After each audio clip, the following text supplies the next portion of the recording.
Ce liniște în inimile noastre și ascultăm cuvântul Domnului și zicem ca Dumnezeu să lucreze și să ne ajute.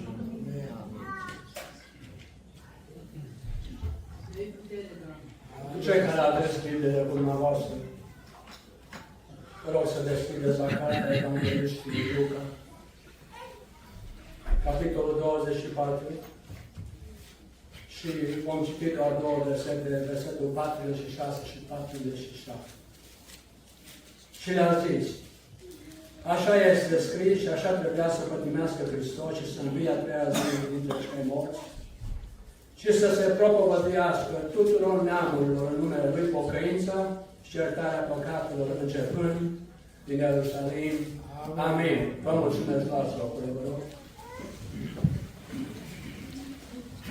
Fraților și surori,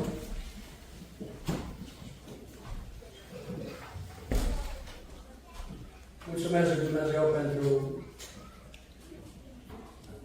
acest an minunat să vă fac o vizită pentru prima dată de sigur. Așa cum spunea fratele anterior, sunt aici împreună cu soția, cu nepoții. Căsătoriți de 44 de ani, 4 copii, 10 nepoței, și una mai are 21 de ani. Mai puțin și-am scris totul mic. Măcar nu mă arată așa și până la 30 de ani, poate că nu știu. Fac lucrarea de evanghelist. Sunt plecat pe 44 de ani din România, m-am născut în județul Arad, Comuna Șirindia. Suntem de 44 de ani de zile în Statele Unite, iubesc România. Și am să vă dovedesc cum. Mai întâi de toate, vă spuneam la ora de rugăciune că am fost diagnostat cu Parkinson. Acum 4 ani de zile. Nu știu cât știți dintre noi să știți ce înseamnă Parkinson, de o boală cronică. Aș să mai vedeți mâna pe aia din loc, când auțim bine să nu pleci. Iubim România. Ne-am investit în România de ani de zile. Predicăm la 11 stații de radio, de mult mai multe ori pe săptămână, chiar și zona dumneavoastră. Prin Radio Vocea Evangheliei emitem programele noastre în Oradea, Satul Mare, Zalău, mai sigur, mulțumesc. Chiar am contractat o altă stație de radio în Constanța săptămâna trecută, apoi încă prin Deva, Hunedoara, Arad, 4 stații, Sebiș, 2 stații, și așa mai departe, Braș și așa mai departe. Iubim România. Ca atare ne investim și aducem oamenii la Hristos. A fi român cu adevărat nu înseamnă doar să spui stegulețul ăla pe tamponul mașinii. Un adevărat român duce azi român la Hristos. Un adevărat român, frați și surori, duce azi român la Hristos. Toate celelalte lucruri pe care și cu care ne zbate, vine ziua, frate și soră, când le vom lăsa lui Anticrist. Biserica va fi răpită tot ceea ce avem, tot ceea ce luăm cu noi, de credința noastră și pe cei dragi noștri. De restul se va bucura Anticrist, așa că nu strângeți pe mână. Mă bucur să văd ce clădire frumoasă aveți. Frate și soră, bisericile noastre trebuie să fie cele mai mari, dar cele mai curate. Înăuntru, în afară. Domnul Iisus a spus, voi sunteți o cetate așezată pe pământe. Când trec săteni sau frații din comuna noastră sau oraș, ce ar fi, și văd biserica să spune foarte ciudat, ceva, să intrige, să știe, uite, Dumnezeu, casă, să fie ca o miniatură a nouă Ierusalim. Să vrea să vină să vadă Domnul dacă vreau să văd ce vin pe de ușa asta de la biserică. Și o să vină. O să vină. Și Dumnezeu să facă lucrul acesta. Amin. Aceeași lucrare pe care Domnul și Mântuitorul nostru Iisus Hristos a făcut-o în cei 3 ani și jumătate aici pe acest pământ. Aceeași lucrare, frate și soră, a făcut-o și când a târnat pe cruce. a iubit, a continuat să iubească, a continuat să ierte, a continuat să mântuiască. Dacă vrei să înțelegi cât de mare a fost prețul care s-a plătit pentru mântuirea ta, privește la fiecare păcat de care a fost iertat. Dați-mi voie să repet ceea ce am spus. Dacă vrem, dacă va să înțelegi cât de mare a fost prețul care s-a plătit pentru mântuirea sufletului tău, gândește-te la fiecare păcat de care a fost iertat, în fiecare zi, zeci de ani. Auziți noastră, frați și surori, mă gândesc de multe ori. Dacă cei din lume ar ști ce așteaptă, s-ar boci și zi și noapte să facă pace cu Dumnezeu. Și dacă noi copiii Domnului am ști ce ne așteaptă, i-am mulțumit și zi și noapte. Acolo la cruce, frate și soră, mai mari iudeilor îl bajocoreau pe Hristos în timp ce era atârnat de acel lemn nemilos. Îl bajocoreau, dacă ești Fiul lui Dumnezeu, mântuiește-te pe tine însuți. Putea să o facă, frate și soră. Putea să o facă. Putea să o facă. Însă El n-a venit ca să se mântuie pe El, vedeți dumneavoastră. A venit ca să ne mântuie pe noi. Luca, capitolul 19, cuvântul lui Dumnezeu spune, pentru că Fiul omului a venit ca să caute și să mântuiască ceea ce era pierdut. Puteți spune amin. Amin. Glorie Lui. Amin. Glorie Lui. Acolo la cruce, ostașii își băteau joc de El. Dă-te jos de pe cruce. Trecătorii care treceau de acolo, același lucru, rângeau, dă-te jos, dă-te jos. Unii spuneau că alții i-a mântuit, dar pe El nu se poate mântui. Nu, frate și soră, putea să se mântuiască. La urma urmei, Domnul Iisus a spus, dacă vreau, rog pe Tatăl și îmi trimite 12 legiuni, adică 72.000 de îngeri, putea ca să se mântuiască, dar n-a vrut. N-a vrut. Dă-te jos.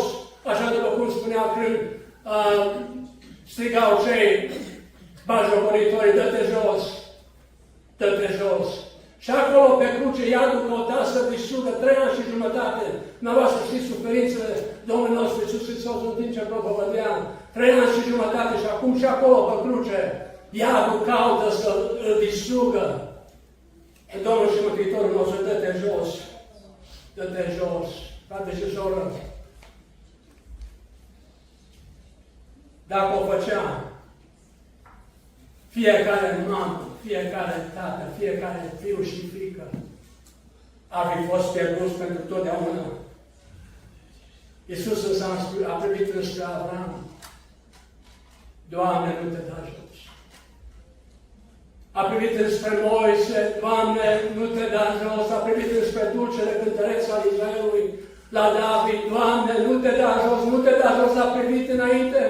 Înspre mine și tine ne-a văzut înlodați, adânc înlodați în păcatele noastre și nu s-a dat jos.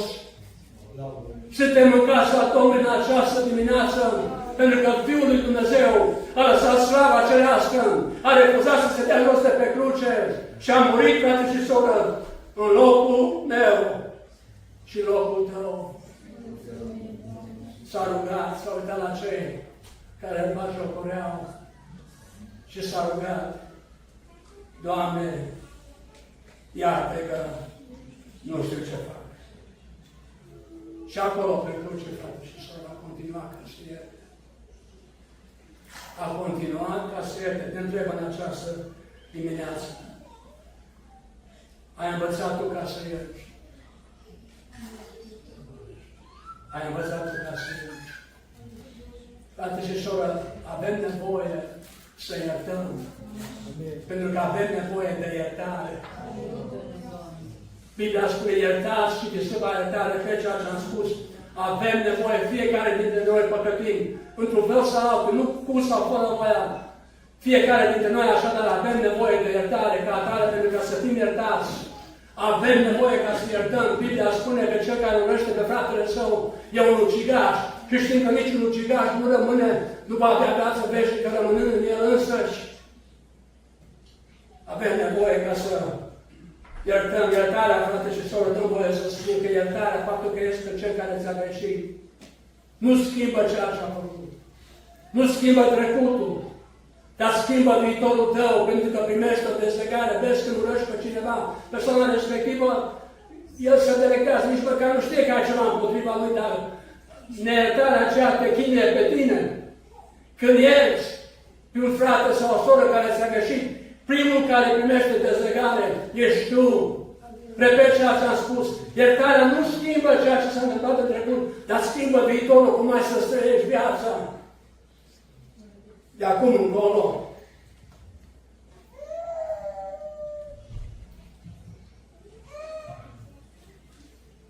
Nu ești tu, frate și soră. Din ziua în care a luat decizia ca să nu ierți, niciun păcat pe care l-ai săvârșit nu ți-a fost iertat. Fac un efort să-mi culeg gândurile, e foarte important ceea ce vreau să spun sau ceea ce am spus. Dacă n-ai iertat un frate sau o soră, din ziua în care nu l-ai iertat, din ziua aceea, niciun păcat al tău n-a fost iertat. Tragi după tine un munte de păcate ani de zile. Și dacă mori în starea în care, într-o astfel de stare, te vezi întotdeauna. Să avem grijă, frate și Sigur. Să avem grijă. Acolo la cruce și apoi l-au răstimit între doi tâlhari. La început amândoi tâlhari au început să bajocorească, dacă ești Fiul lui Dumnezeu, dacă ești ceea ce spui, auzi, dar mântuiește-te pe tine și apoi mântuiește-ne și pe noi. Amândoi. Acești tâlhari la bajocorit, dar la un moment dat, unul dintre ei s-a oprit, s-a uitat la Iisus și dincolo de barba smulsă și sânge, fața însângerată, a văzut un Mântuitor.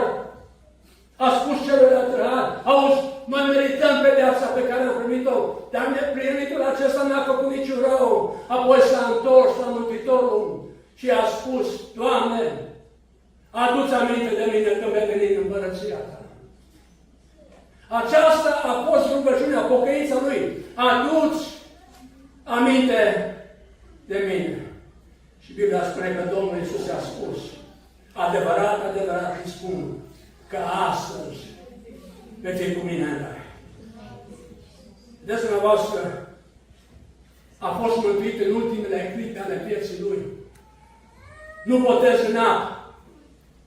Nu botez cu Duhul Sfânt. Mântuit în ultimele clipe a vieții lui. Frate și soră, poate că ai un suflet pierdut în casa ta. Câte vreme e în viață, ascultă-mă, te rog, în această dimineață, câte vreme e în viață, câte vreme are o suflare în el, nu înceta să mijlocești pentru el. Ezechiel, capitolul 22, cuvântul lui Dumnezeu spune, iată căci caut un om care să nască un zi și să stea în spătură, pentru ca să nu piară. Și în această dimineață Dumnezeu caută o mamă, un tată, un fiu, un fiică, ca să stea în spătură pentru cei dragi a lor. Auzi, dacă nu te rogi tu pentru cel drag, cine are să o facă? Și dacă nu te rogi acum, când ai să o faci?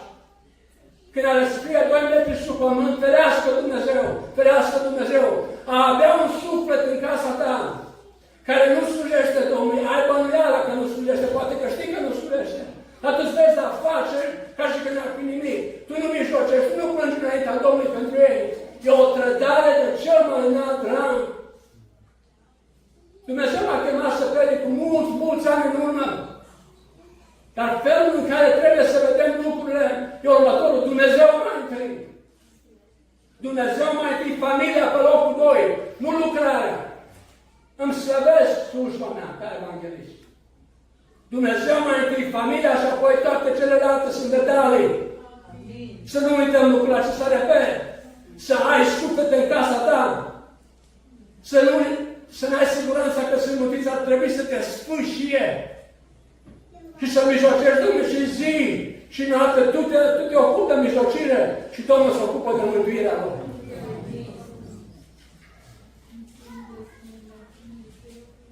Aduceți-vă aminte de Abraham. Frate și soră,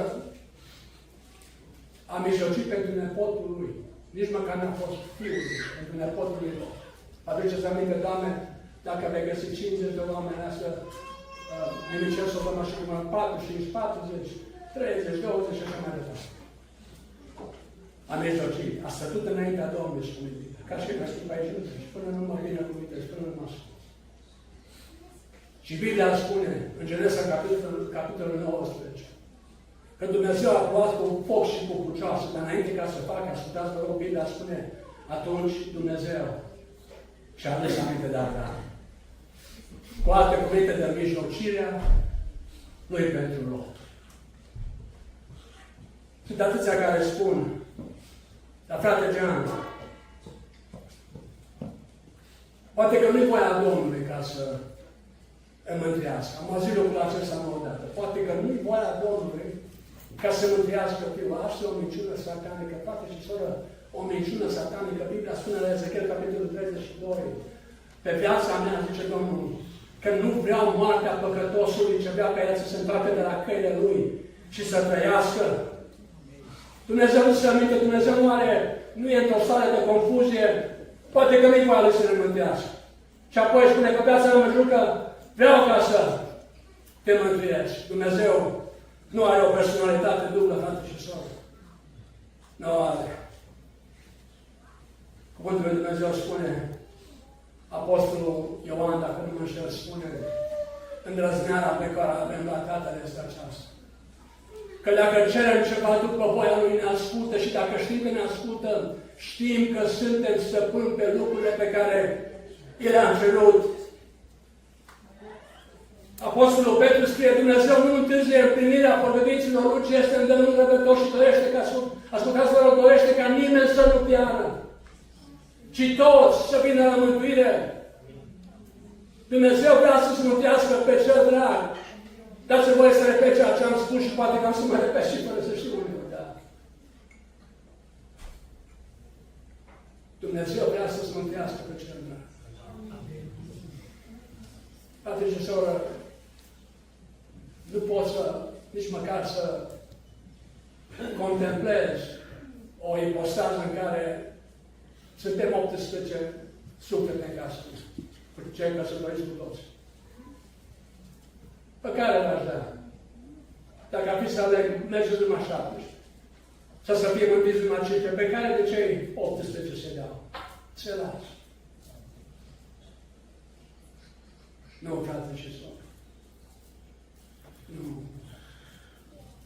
Mijlocește pentru fiecare dintre noi.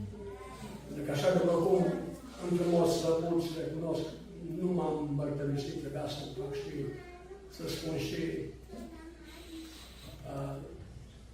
faptul acesta. E prima dată când predic după 3 ani de Parkinson. Facem lucrarea de la rampe total diferită. N-am mai predicat de 3 ani. E prima dată când predic, am venit la biserică mea noastră, undeva prin... Am anulat contul de Facebook.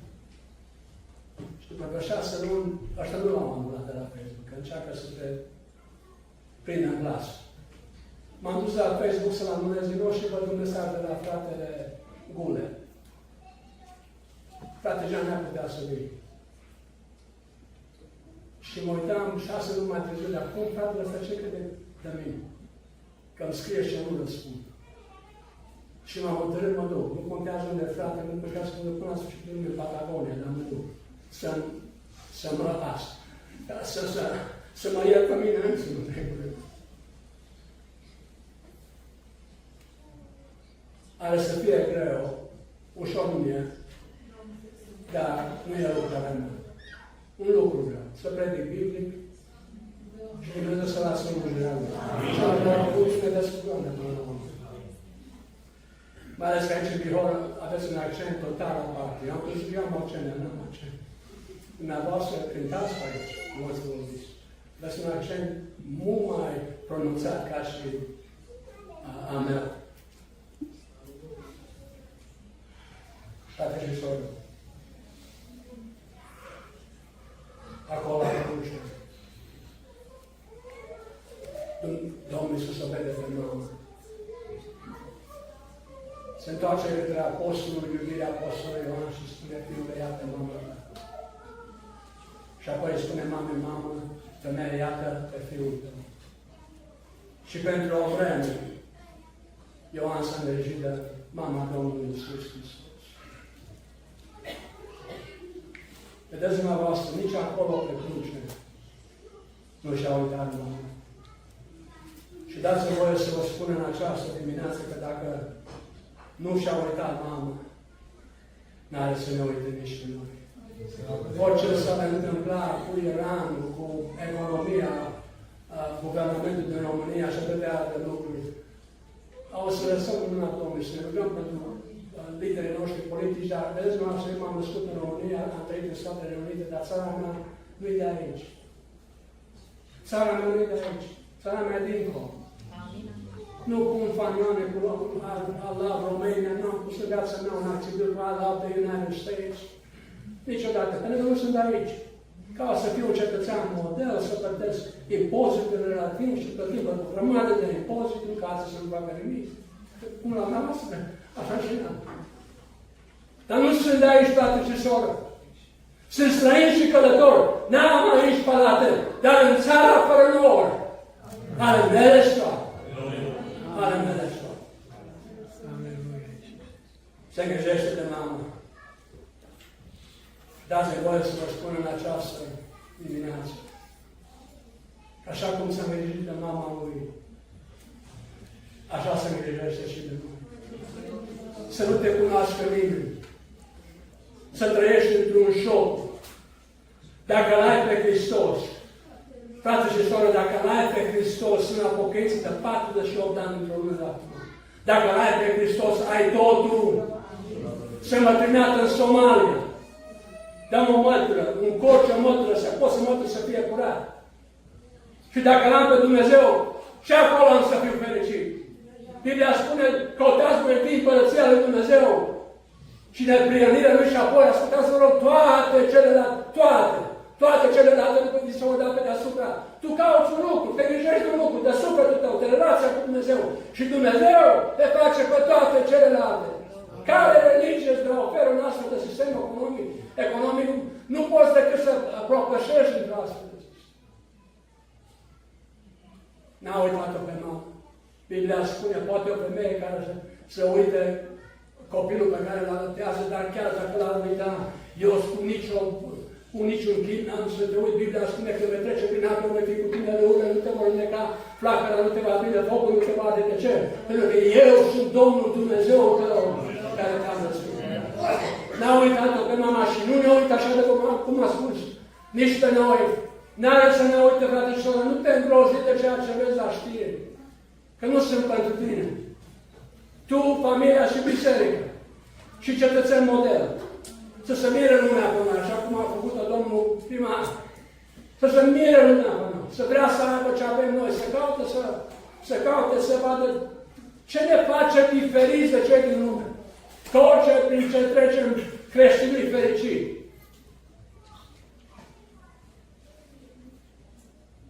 David scrie în Psalmul 37. Am fost tânăr și am îmbătrânit. Dar n-am văzut pe cel nepriernit părăsit și nici pe copiii lui. Și nici. Un frate misionar s-a întâlnit cu un prieten de la liceu, un vechi prieten al lui. Sare puțin de vorbă și prietenul l-a întrebat, știu că faci, lucrezi ca misionar, cum te descurci? Și el a răspuns, Dumnezeu poate te ridice. Mă băiatul, el zice, se apărea că tu trăiești de la mână la gură. Da, zice, eu sunt gură și Dumnezeu e mână. Așa să vă trăiești, frate și soră. Psalmul 34 de ani scrie, pui de leu duc lipsă și de foame, dar cei ce se încred în Domnul nu vor duce lipsă. Ascultați, vă rog, de niciun lucru. Se merită, frate și soră, se merită să slujești Domnului. Se merită că trăiești în Cordău? Cordău. Că trăiești Cordău, că trăiești în New York, New York. Nu contează, frate și soră. Unde e Dumnezeu, acolo e bine. Nu vă dați peste cap să ajungeți în Statele Unite, că și noi mâncăm cu o livră, domnul cu o pernă și trec ani peste noi ca și tăvălucul ca peste toți. Nu! Căutați să faceți rai. Caută să faci rai din ceea ce ai. Amin. Zi și noapte. Nu mă satur, vă spun sincer, nu mă satur. Să-i mulțumesc, Domnule, când vin înaintea Domnului fiecare zi. Îmi cer rugăciunea cu mulțumire. Și primul lucru îi mulțumesc că m-am mântuit. După 48 de ani, simt bucuria lui Zacheu. În fiecare zi. Simt bucuria cerului în fiecare zi. Unde aș fi fost, mă gândesc în multe, o dimineață mă rugam, Domnule, unde aș fi fost, Doamne, dacă nu mai fi mântuit? Gândește-te, frate și soră. Fii sincer cu tine. Unde ar fi fost 100 de ani dacă mă duc și copiii tăi? Pe care îi iubești ca pe ochii din cap. 100 de ani de acum, de nu vă mântuia Hristos, unde ați fi fost? Unde ați fi fost?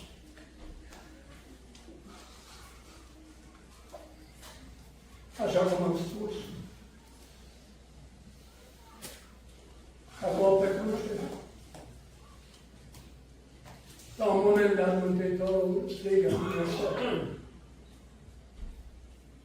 este. Vedeți, dumneavoastră a pierdut mult sânge. Era deshidratat, dacă știam asta se spune așa, deshidratat. Cel care a creat mările și oceanurile, cel care a creat izvoarele cristaline strigă, mi-e sete. Mi-e sete.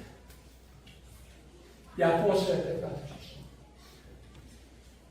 I-a fost sete. Setea cea mai mare și a fost faptul că a fost despărțit de Tatăl. Niciodată din veșnicie în veșnicie n-a fost despărțit de Tatăl decât când a fost pe cruce. Setea după Tatăl l-a făcut ca să strige o sete. Dumnezeu a pus în mâna, în inima omului o sete după Creatorul. Și omul încearcă ca să umple cu bani, cu mașini, casă, pământ. Omul de la mare vrea să se mute la... Omul de la munte vrea să se mute la mare. Ăla de la țară vrea să se mute la oraș, ăla de la oraș la țară, să seamănă în pătlăgici. O goană continuă după ceva care niciodată nu are să se materializeze. Atât ce soră, dacă banii ar fi răspuns, Dumnezeu ne-a fi dat un economist, ca și Donald Trump. Noi am avut însă un mântuitor, nevoie de un mântuitor. Ca atare ne-a dat pe Hristos. De pe ceea ce am spus, frate și soră, singurul care poate ca să astâmpere această sete e numai și numai Iisus. Isaia 55, cuvântul lui Dumnezeu spune, voi toți cei însetați, veniți la apă și cei ce n-aveți bani, veniți și cumpărați vin și lapte fără bani. Și fără plată nimeni, repet, nimeni, absolut nimeni, nu poate să dea fericirea decât Iisus și numai Iisus. Citeam despre un bărbat. A intrat în depresie. S-a dus la medicul lui, medicul familiei și a spus, domnule doctor, va trebui să mă ajuți. Mă pierd. Nu mai știu ce să fac. Am căzut într-o depresie, nu mai văd nicio speranță. Și domnul doctor i-a dat o prescripție. Ia medicamentele astea. 2 săptămâni, apoi reîntoarce-te ca să văd cum te simți. Am luat medicamentele. După 2 săptămâni se reîntoarce. Spune, domnule doctor, nu m-au ajutat. Dar nu m-au ajutat rău, ba m-am făcut mai rău. Și doctorul ce face? Dublează prescripția. Așa fac ei și apoi ți-a bani. Mai am medicamentele, aceleași medicamente. Pentru că câteva săptămâni nimic nu s-a întâmplat. Revine la domnul doctor și spune, ce mă fac, ce mă fac, ce mă fac? Că mă trec Nu mai pot, domnule doctor, nu mai pot. Și doctorul i-a spus, auzi, am auzit că a venit circul în orașul nostru. Și am auzit că acolo la circ există un clov. Clov, se zice, comediaș. Există un clov și ăsta mă să fi mort. Și tot râzi. Și bărbatul acesta se uită la domnul doctor și spune, domnule doctor, eu sunt clovul în acela. Vedeți dumneavoastră, frați și surori? Nimeni și nimic nu poate să ia locul Domnului Iisus Hristos în viețile noastre. Amin. Nimeni și nimic. Apoi, acolo la cruce, citim că s-a făcut întuneric peste toată țara de la orele 12 ore. Ce s-a întâmplat, frate și soră, e că Domnul și Mântuitorul nostru Iisus Hristos a purtat păcatul fiecărui om care a trăit, trăiește și va trăi vreodată. Păcatul fiecărui om care a trăit, trăiește și va trăi a fost peste, a luat asupra lui și Dumnezeu privească, că nu poate să privească păcatul. N-a putut să privească, dar însă Fiul Său și a trebuit să tragă o cortină întunericului, să nu-și vadă Fiul împovărat pe păcat.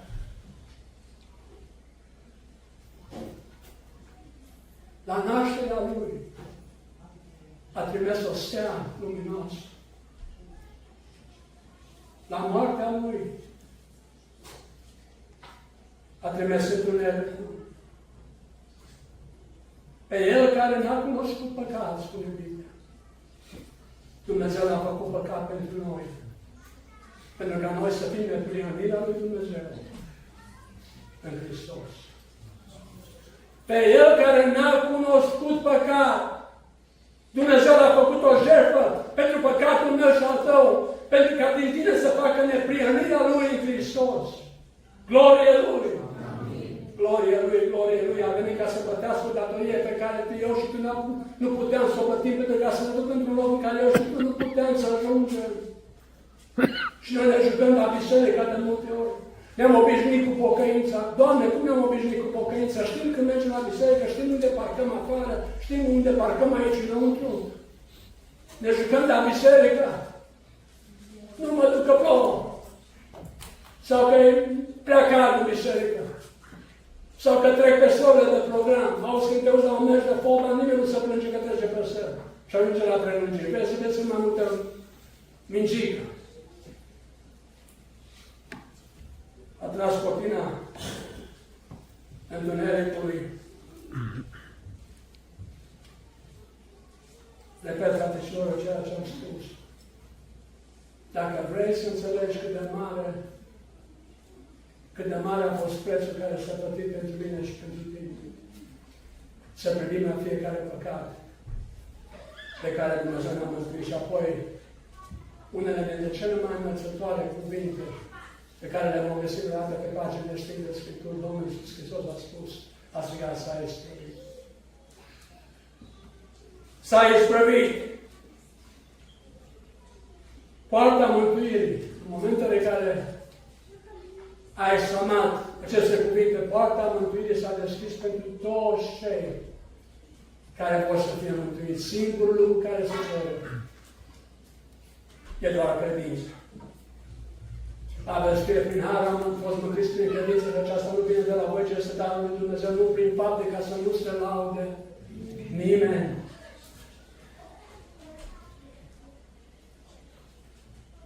Mântuirea, frate și soră. Mântuirea e atât de simplă, un copil poate ca să ajungă la ea. Cât de simplă e? Pavel scrie la Roman, capitolul 10, oricine va chema numele Domnului, va fi mântuit. Oricine va chema numele Domnului va mântuit de respingi mântuirea oferită prin Domnul Iisus Hristos, frate și soră, de respingi o astfel de mântuire, a să dezlănțuiești faptul că e atât de simplă și tu o respingi, Hai să te zlănțui furia lui Dumnezeu peste tine. Ferească Dumnezeu, ferească Dumnezeu. Biblia spune, grozav lucru este să cazi în mâinile Dumnezeului celui viu. Sunt unii care spun, eu nu pot să cred că Dumnezeu, care e atât de bun, un Dumnezeu atât de bun, nu pot să cred că poate să trimite suflete în iad. Frate și soră, dăm voie să spun lucrul acesta.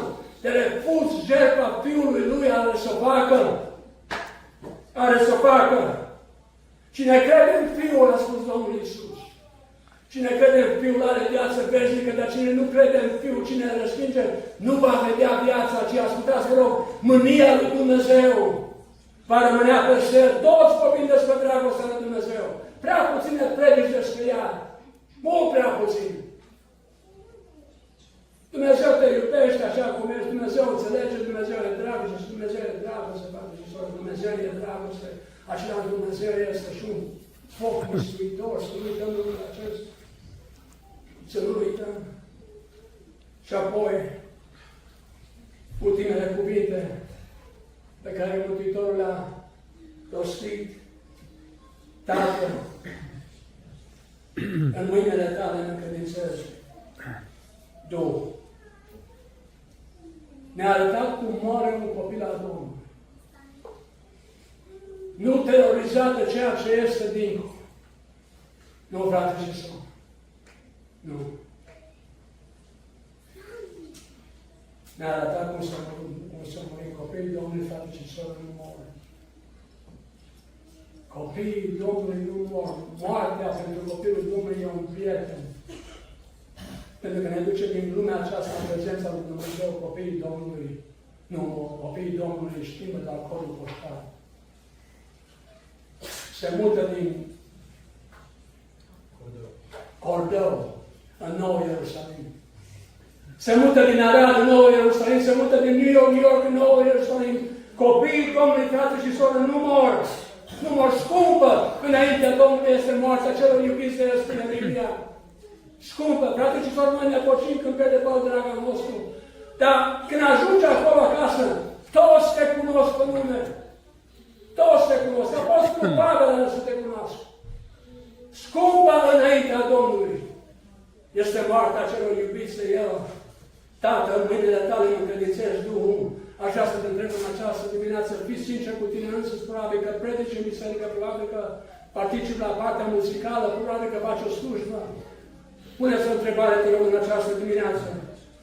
Dacă ar fi să mori, înainte de miezul nopții,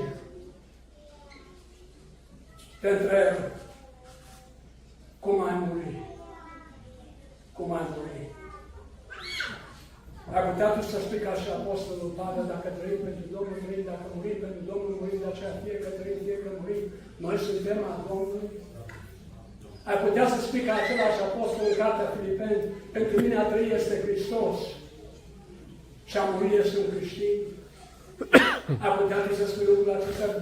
Puneți-mi, fă-ți o analiză sinceră. Dacă ar fi să treci de la cele veșnice, înainte de miezul nopții, cum ai murit? Că tu-ți cunoști inima, eu nu ți-o cunosc, eu mă verific pe mine însumi. Cum ai murit, frate și soră? Cum ai murit? Ai murit tu? Cum a murit fratele nostru Moody? Dwight L. Moody în Chicago. Marele evanghelist era într-un spital, pe un pat, fiul său alături de el. S-a apropiat ziua morții și dintr-o dată Moody l-a apucat de mână pe fiul său și a spus, fiule, nu știu ce se întâmplă. Nu știu ce se întâmplă, fiule. Că mă depărtez de pământ, mă apropii de cer, dacă aceasta e moarte, moartea e dulce. Sau a murit de moartea celor necredincioși. Moartea de care una dintre reginele Angliei a murit. Avea peste 10.000 de rochi în garderoba ei. Bani, grămadă. S-a apropiat de clipa când trebuia să moară.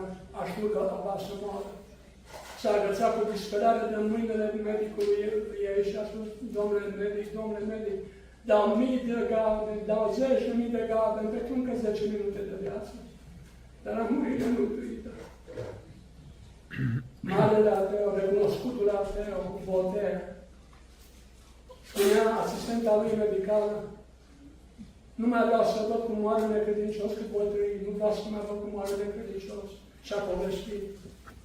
A intrat în sala unde era Voltaire, în patul lui, și când a privit ce a văzut, a înfiorat, omul acesta, părul s-a făcut bâlboi, ochii ieșiți în orbită, arăta cu degetul peste Domnul Nazarineanu, Nazarineanu, l-a văzut pe Hristos, dar nu ca Mântuitor,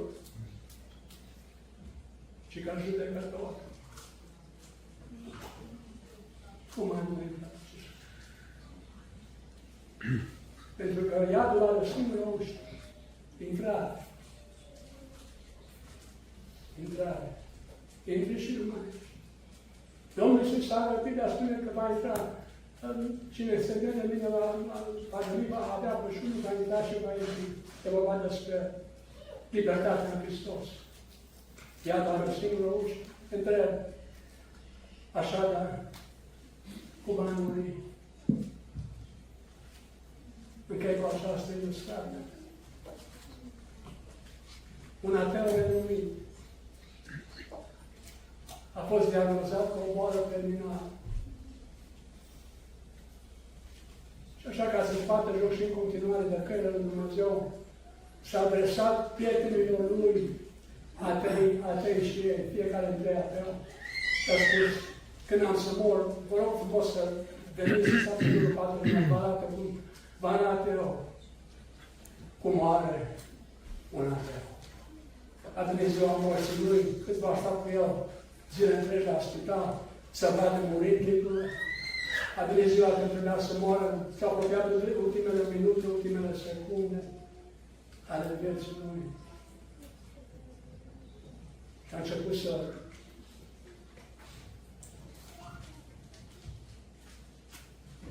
să aibă convulsii. Se mișca fatul lui de convulsiile pe care le avea. Și prietenul lui îl încuraja: ține-te bine, ține-te bine. Dar el tremura și mai tare cu patul: ține-te bine, tremura și ține-te bine, dar n-am de ce să mă țin. Asta, iată, te întreb în această seară, frate și soră, nu m-am gândit cum am să predic după 3 ani de zile, sau dacă am să pot să duc toată predica până la capăt. Nu, asta nu e zisul. Am făcut tot ce am putut ca să te fac să înțelegi. Eu sunt nevinovat de Sfântele Tău în dimineața aceasta. Pentru că am încercat să te la cală. Am încercat să te la cală. Ai de ce să te ții.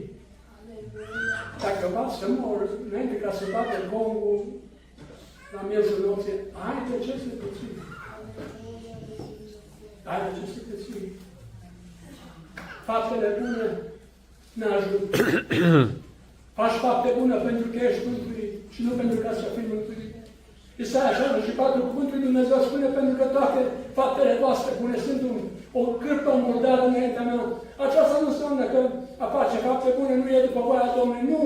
Dar când faci fapte bune pentru ca să fii mântuit, ceea ce spune că jertfa Domnului Iisus Hristos n-a fost îndeajuns. Că trebuie să vii și tu cu contribuția ta mărunt, ca să ajungi în cer, o insultă la adresa cerului. Faptele bune nu te vor mântui, nu te poți ține de religia, frate și soră, religia nu te poate mântui. Botezul în apă nu mântuie. Te botezi în apă pentru că ești mântuit. Prea mult se botează.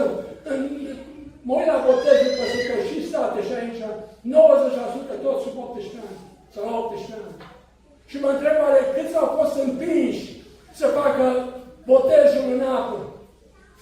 Și mai văd și că postează pe Facebook cea mai frumoasă zi din viața copilului meu. Nu, frate și soră, nu, cea mai frumoasă zi e ziua în care te predai de Hristos. Întâi crezi și apoi te botezi. Întâi crezi și apoi te botezi. Duceți-vă aminte de famele etiopian? Căuta căile Domnului, o spun pe scurt, Dumnezeu îl trimite pe Filip, îi propovedește Evanghelia, îi vorbește despre Iisus. Și oamenul dau peste apă, cât de bun e Dumnezeu. L-a cunoscut pe oameni, a știu ce e în inima lui, îi trimite evanghelist, îi trimite textul, Isaia 53, îi trimite apa, totul pentru ca să facă botezul, vede apa și îl întreabă pe Filip, uite apă, ce mă împiedică ca să mă botez? Și Filip a răspuns, dacă crezi, se poate. Atât și soră, dacă crezi, te botezi. Dacă crezi, te botezi. Așa după cum am spus. Nici faptele bune, nici botezul în apă, nici religia și ca și atâtea alte lucruri nu mântuie. Singurul care poate să mântuie e Iisus. Și numai Iisus. Nimeni altul nu este mântuire spre El. Pentru că nu există niciun alt nume dat sub soare care să fie mântuiți decât numele lui Iisus Hristos. Maica Maria, Măicuța Domnului, nu se poate mântui. Pentru că vedeți dumneavoastră, Măicuța Domnului a fost și la păcătoasă. Când Îngerul Gabriel a spus care seară să nască pe Mesia, Maica Domnului Maria s-a rugat, binecuvântat să fie Domnul Dumnezeu, Domnul Mântuitorul meu, și ea a avut nevoie de Mântuitor. Care nu poate să facă mijlocire pentru tine. Biblia spune că există un singur Dumnezeu și un singur om. Un singur mijlocitor între Dumnezeu și om. Omul Iisus Hristos. Singurul care poate să te mântuie în această dimineață. E El. Și numai El face. Dacă nu cunoști pe Hristos ca Domn și Mântuitor al tău, și ești în locul acesta în această dimineață, poți astăzi, poți ca să-L cunoști.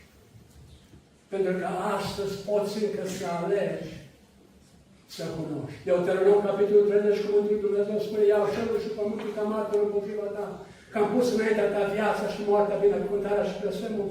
Alegi așadar viața pentru ca să trăiești. Astăzi, Domn, prietene drag, poți încă să capeți iertare, indiferent de natura, cât de monstruos păcatul pe care l-ai comis. Isaia, capitolul 1, cuvântul lui Dumnezeu spune, veniți totul să ne judecăm, zice Domnul, și de vor fi păcatele voastre câmne, cărmânzul, se vor face ape ca să vadă de vor fi roșii ca purpura, se vor face ca lână. Și nu în ultimul rând, ascultă-mă, suflete drag, nu în ultimul rând, astăzi poți încă să fii mântuit. Pentru ca mântuirea ta, pentru ca destinul tău să nu fie sub semnul întrebării, astăzi poți încă să fii mântuit. Ioan 3:16, fiindcă atât de mult a iubit Dumnezeu, ca da pe singurul Său. Pentru ca oricine crede în El să nu piară, ci să aibă viață veșnică. Este cineva în locul acesta? Este cineva în locul acesta? Așa cum am spus, m-am străduit. Nu cunoaște Hristos ca Domn și Mântuitor al vieții tale. Sau poate că L-ai cunoscut cândva și te-ai întors în lume. Dacă ești în locul acesta și ai să spui, frate Giurgiu, dacă ar fi să mor,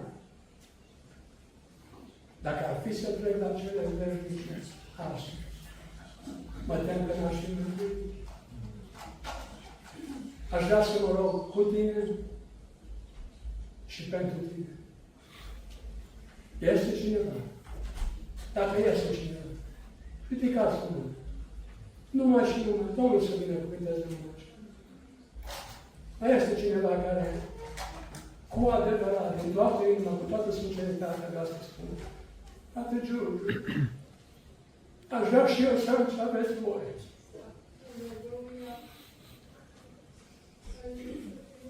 Dacă este cineva, ridică așa mână.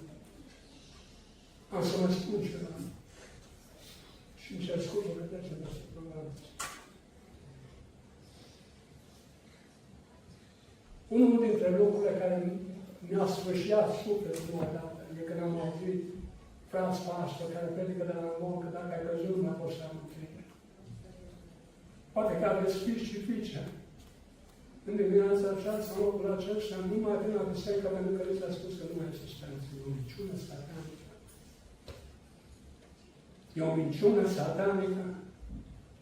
Ascultă-mă, frate, ascultă-mă, soră, ascultă-mă, mamă, ascultă-mă, tată. Când te îngrijorează soarta sufletului tău, când te întrebi, mai poate să fii multe, Domnul îi spune în astfel de gând că Satan vrea să te ajute.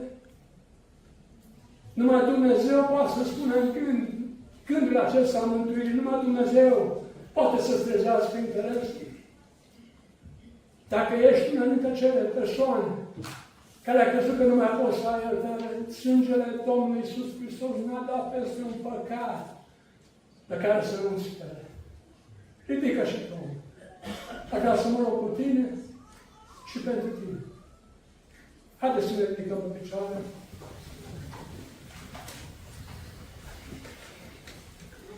O soră a ridicat mâna și n-am să o cred să vină în față. Dar aș vrea să o putem în rugăciune pe soră. Cum te cheamă soră? Lucia. Haideți să o aducem înaintea Domnului.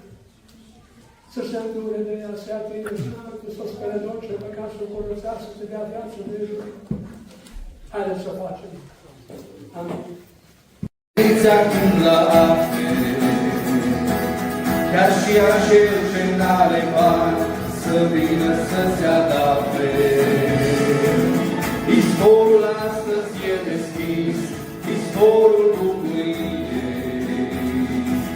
și apa este chiar Iisus, e locul veșniciei. Și pentru sufletul apăsat, Iisus e izbăvirea, și pentru omul întristat, Iisus e fericirea. Chiar și prin grele încercări, speranța strălucește, că-și bunătatea Domnului în tot se înnoiește.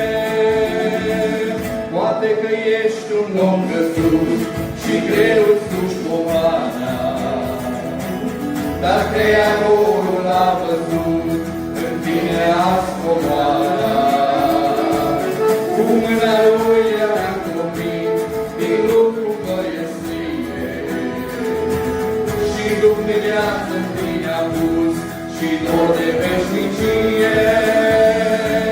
Și pentru sufletul apăsat, Iisus e izbăvirea, și pentru omul întristat, Iisus e fericirea.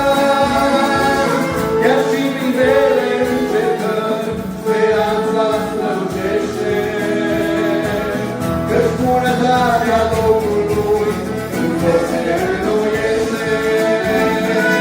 Și pentru sufletul apăsat, Iisus e izbăvirea, și pentru omul întristat, Iisus e fericirea. Chiar și prin grele încercări, speranța strălucește, că-și bunătatea Domnului în tot se înnoiește.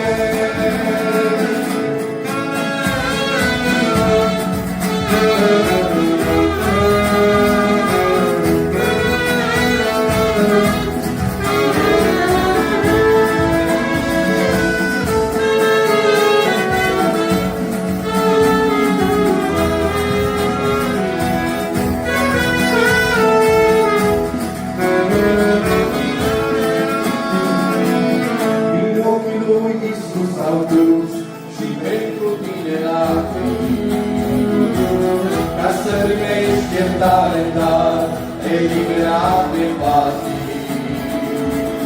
Veniți la mine cei trudiți, se aude azi chemarea, odihnă în Iisus găsiți, și pacea și iertarea. Și pentru sufletul apăsat, Iisus e izbăvirea, și pentru omul întristat,